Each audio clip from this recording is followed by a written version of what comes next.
Good bank holiday Monday, people of Diecast world. Hope you're having a lovely day. Sun's absolutely glorious here now, which makes a change for a bank holiday. So anyway, as the title says, this is a wagon challenge laid down by Ron from Ron's Muscle Car Diecast. Absolutely smashing fella. If you haven't checked out his channel, please do. This guy has got an eye for quality. He really shows premiums off. He's a long way from home. He lives a way out, but he gets his hands on these wonderful things and he shows them to good effect. He's got some lovely dioramas and set dressings, and he changes things up regularly to keep them fresh. He's at the heart of the community, comments on a lot of people's channels, including myself. Got a lot of time for the man.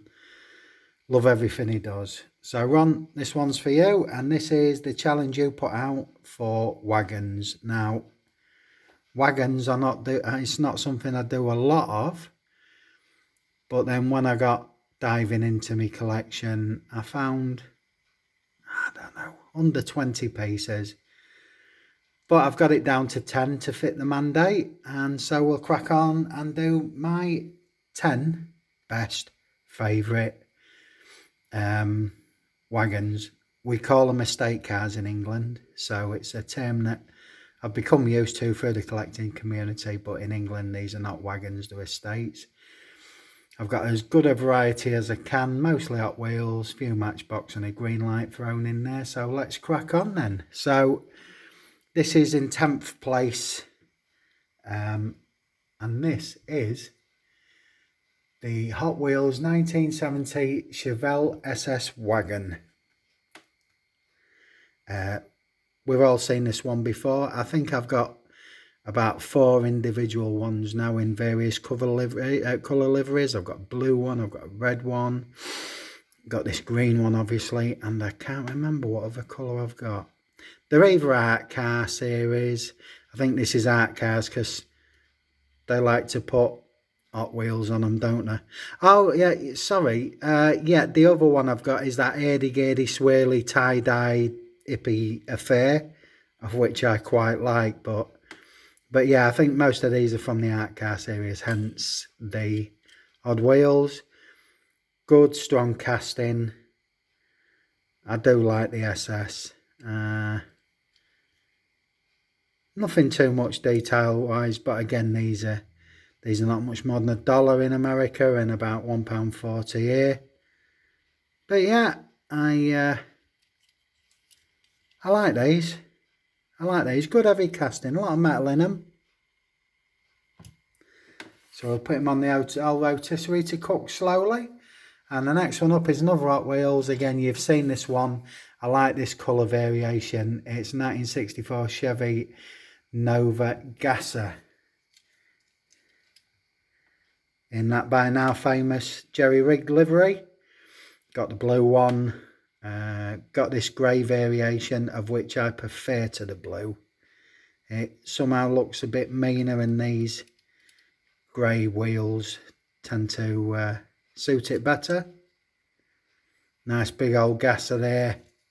Again, nothing to shout about back and front usually. Nice chrome grille, I guess. But yeah, this is number 2 out of my 10, the jerry rigged. Nothing we're not familiar with. We'll give him a little turn in the spotlight, and we'll put this one here in the way. Right, number 3, 1971 Datsun 510 Wagon. Again, I guess most of you in America will know this casting. Again, 2 different coloured wheels there. This one holds a bit of a special place in my heart. When I got it, I thought, oh God, look how badly damaged that is. Scuffs and scrapes and God knows what else. And I thought, I better chuck this in the stripper and make this good. And then I realised by seeing other people's online that this is actually how Hot Wheels put it out, like it's been in a dust up or 2 or 7. But it's a good strong casting. And it's my first and only mystery model, you know, that comes in a little baggies. And I understand why people get excited about them, because they've got some good cars in. Oh, I don't care for the fantasy castings.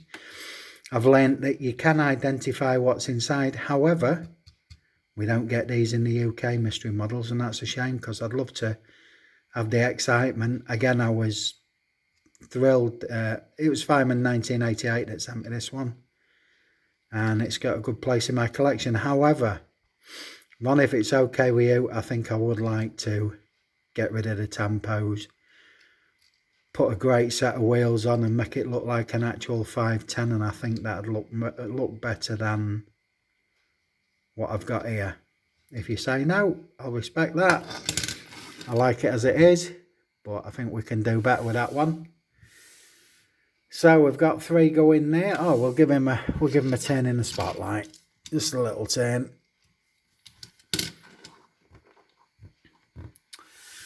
So moving on, my 4th choice, and I know that Gary will approve of this one. Probably Rat, probably Nitro Speed. I know they're all big fans of the Chevy Nova. Yeah. Now this is a premium one. The wheels are good. The paintwork is fabulous. The casting is great. It's a Hot Wheels. There's the Hot Wheels logo on the back there. I love this piece, and it is a weighty metal on metal, and you can just see there, look, 1969. So is it that old? Could well be. Beautifully preserved though. I love that Nomad. I've got a few of them now, but this remains my most simplistic, uncomplicated and most beautiful Nomad in my collection.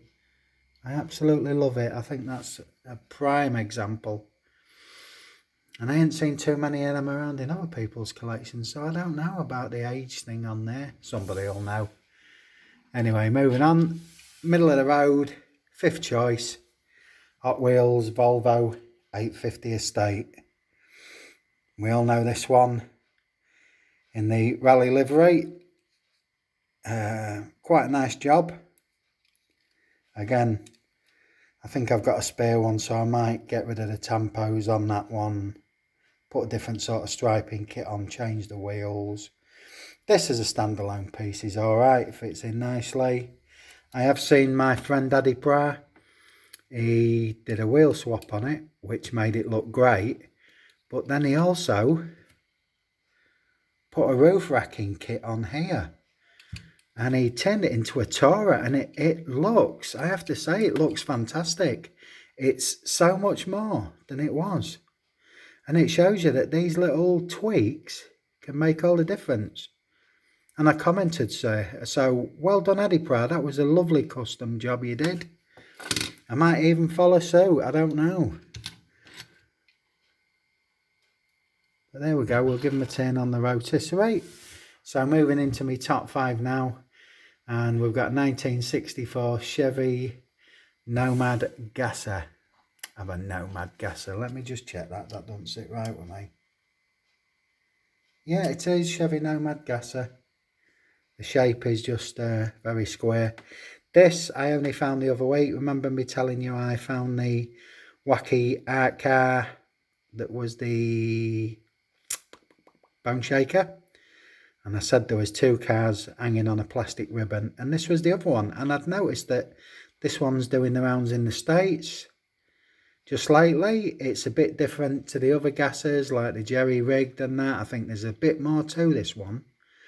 Do like the paint livery and the tampos, usual refinements, chrome inners, beautiful chrome piece of meat up the front there doing the business. Nice chrome work on the front. Got a nice stance, this one. So I say I've picked this one as my favourite out the pack in that style. We'll give him a turn. And so we're down to the last 4, and this is where we say goodbye to Hot Wheels, and we firmly say for the next 3 cars, hello to Matchbox. And there we go. Isn't that a beautiful casting? Like the wheels, love the lines, very sympathetic. The details in the chrome work there. We got windscreen wipers there on the blades, on the front windscreen. Very little detail at all. 40. I bet you're screaming at the screen. I know what that is, and you'd be right. It is a 1964 Ford Fairlane wagon. Beautiful, sympathetic casting. I think that's a lovely addition to anybody's collection. I think Matchbox do get it so right. They're filling a little gap that Hot Wheels could occupy, but for me it's too preoccupied with silly fantasy castings. I mean, if anybody thinks a dinosaur rolling down the road is cool, then, you know, good luck to you. It's not for me. And I know it's not for a lot of people. So there we go. Each to their own. Hey, if it gets the youngsters involved in the hobby for the next generation, then all well and good.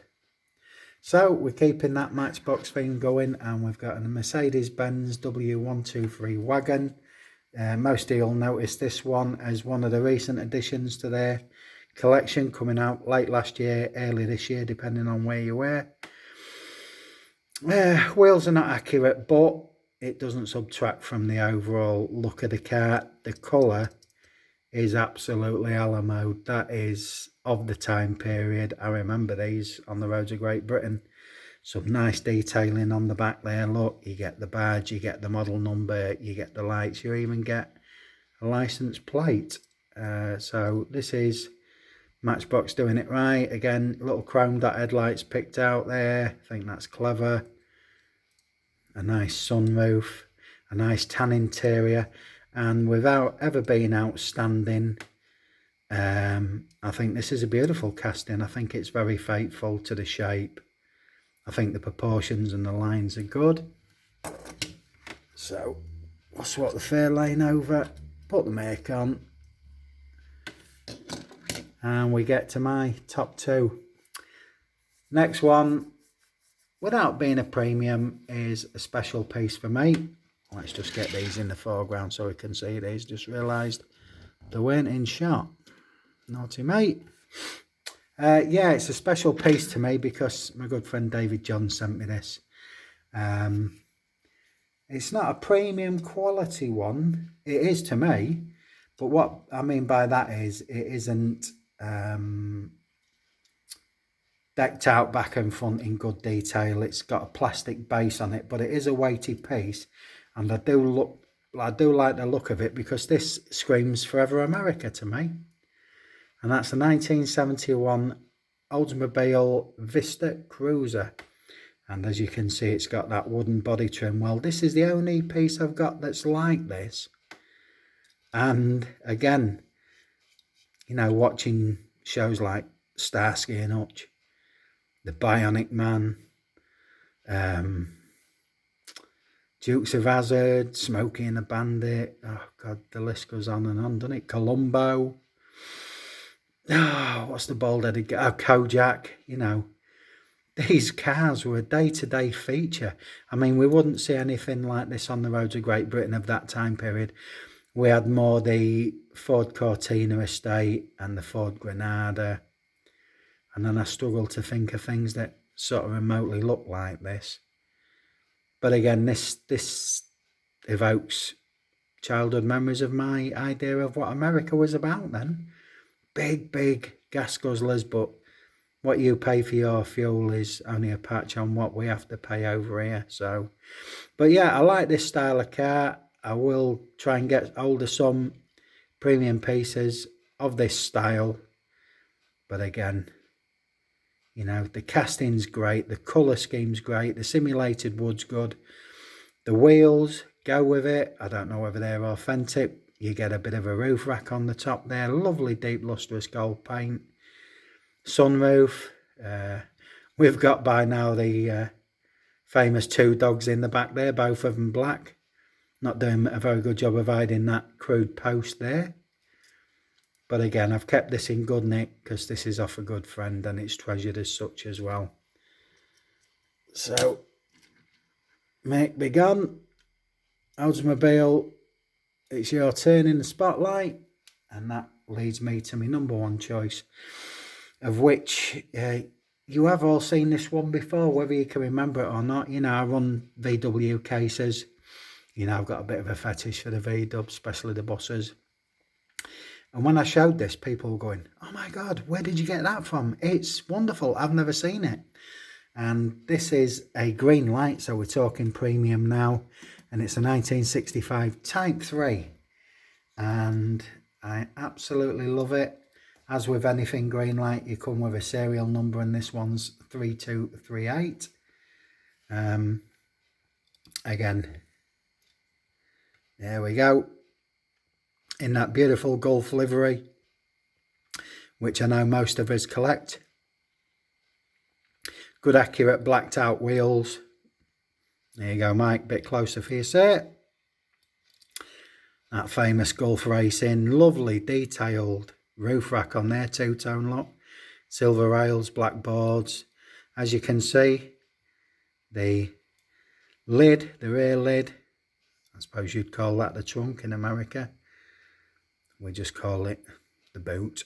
The boot opens, shuts down nicely, clicks into place. As you can see, you got detail on there, two sets of lights, indicators in there as well. This one's number 3. This is more decked out for, again, you'll hear me say it a lot because it's popular this side of the world, the Paris to Dakar Rally. VW badge on the front lid there. Proper lens headlights. Indicators. Again, this is where green light get it so right for me. It's a true 164. It seems a little bit smaller than the rest, but this is a collectible and not a toy, and I absolutely love the detailing on this. Even the indicators there, and windscreen wipers picked out in black. But that is a beautiful VW, and it's one of my favourites in my collection. So that's my number one favourite wagon. We shall just give him a minute on the turntable while I'm giving me closing thoughts. So yeah, we'll just turn away a little bit.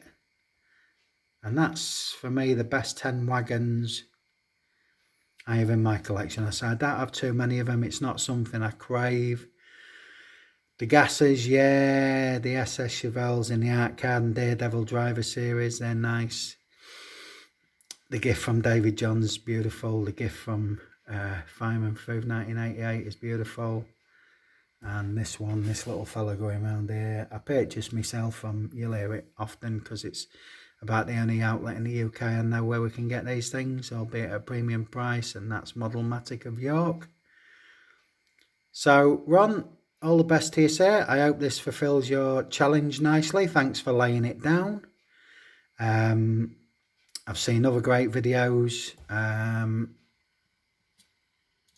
of people's interpretation of this, and this is why I like this community, because, you know, there's bits and pieces here that you might not have seen, and it's the same for me being on this side of the world.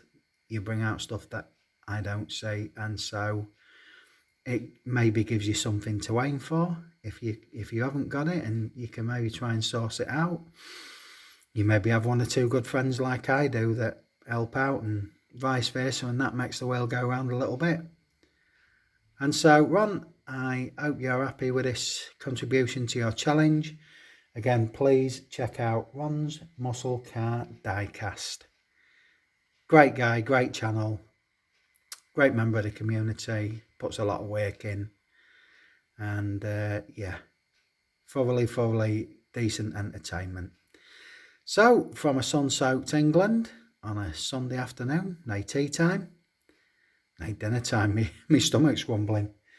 I'd like you all to take the best care of yourselves and each other, and we'll be speaking to you very, very soon. Take care, everybody. Bye-bye.